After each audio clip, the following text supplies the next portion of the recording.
मुझे तो लगता है कि 4 तारीख को एनआईए वाले जो हैं ईडी की तरह उनकी आर्ग्यूमेंट फेल हो जाएगी और अदालत का फैसला आप सबके सामने होगा। बेल का फैसला वोटर नहीं करता, बेल का फैसला बारामूला के वोटरों ने भी नहीं किया।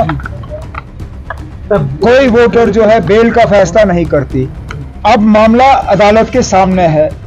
उन्होंने अपना जजमेंट 4 तारीख तक रिजर्व किया है, जहां तक मैं जानता हूं, क्योंकि दिल्ली से कोई खबर जो है ज्यादा देर छुपी नहीं रहती, अंदर अंदर से बात बाहर आ ही जाती है। मैं अभी ज्यादा तो नहीं कहूंगा, लेकिन मुझे लगता है कि एनआईए की बात जो है वो अदालत नहीं मानेगी। लोगों से क्या कहूं कि वो इस असेंबली को माने, इस असेंबली को वोट दें, इस असेंबली में मेंबर चुने, लेकिन मैं इस असेंबली को नहीं मानता। अलायंस उसकी अगर कश्मीर में ज्यादा जरूरी नहीं थी, जम्मू में तो उसकी जरूरत थी, पीर पंचाल और चिनाब में भी। और हमारी कोशिश है कि बीजेपी के खिलाफ हम एक यूनाइटेड फ्रंट लेके खड़े हों और उन्हें कम से कम सीटें जो है जीतने का हम मौका दें। कोई सैक्रिफाइस प्रिंसिपल्स का हमने नहीं किया।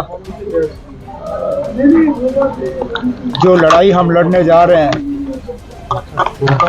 उस लड़ाई में असेंबली का अपना ही रोल है। और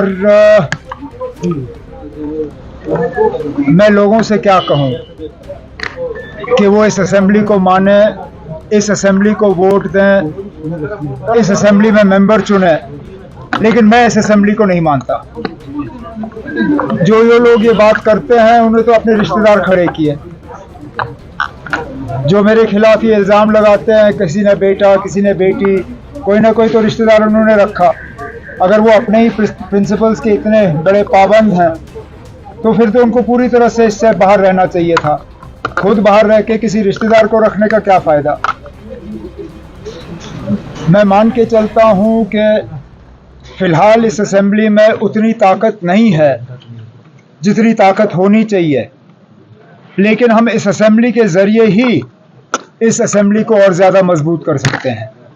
इस पे नहीं जाऊंगा। आज यहाँ चीफ मिनिस्टर नहीं बन रहा है। हमने एमएलए बनाने हैं। एमएलए बनने दीजिए ना, अब उसके बाद चीफ मिनिस्टर कौन बनता है वो 4 अक्टूबर के बाद तय होगा। बेल का फैसला वोटर नहीं करता, बेल का फैसला बारामूला के वोटरों ने भी नहीं किया। कोई वोटर जो है बेल का फैसला नहीं करती। बेल का फैसला सिर्फ और सिर्फ अदालत में होता है। बट एनआईए नहीं चाहती। बिल्कुल। तो ईडी भी नहीं चाहती थी कि फारूक अब्दुल्ला के खिलाफ जो केस लगा है वो हट जाए, लेकिन अदालत ने फैसला किया और केस हटा।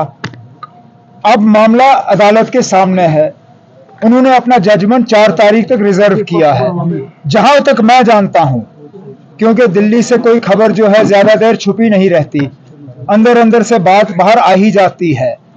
मैं अभी ज्यादा तो नहीं कहूंगा, लेकिन मुझे लगता है कि एनआईए की बात जो है वो अदालत नहीं मानेगी। आप वेट करिए ना, 4 तारीख को अदालत की तरफ से उनका फैसला आ जाएगा। और जो मैं आपसे कह रहा हूं, मुझे तो लगता है कि 4 तारीख को एनआईए वाले जो हैं ईडी की तरह उनकी आर्ग्यूमेंट फेल हो जाएगी और अदालत का फैसला आप सबके सामने होगा। अब जाके अगर इंजीनियर साहब को छोड़ दिया जाता है तो क्या अदालत के तरफ से उनके ऊपर कोई रोक होगी, कोई रुकावट होगी, कोई स्ट्रिक्चर्स होंगे, वो हमें देखना होगा। लेकिन मुझे बताएं ना, कौन सा कॉन्टेस्ट आसान होता है? लेकिन पीडीपी कोई इलेक्शन आसान नहीं। कंगन से आ रहा है, उसके बाद बहुत कुछ बदला है ना। मैंने कभी किसी इलेक्शन को फॉर ग्रांटेड नहीं लिया। बारामूला के पार्लिमानी नतीजों के बाद तो मैं अब अगर लेता भी था थोड़ा बहुत तो बिल्कुल नहीं लेता हूं। मैं सिर्फ और सिर्फ गांदरबल के लोगों से ये उम्मीद करूंगा कि जिस तरह उन्होंने मुझे 2008 में खिदमत करने का मौका दिया, उस तरह दोबारा इस साल मुझे एक मौका उनकी खिदमत करने का देंगे, बस और कुछ नहीं।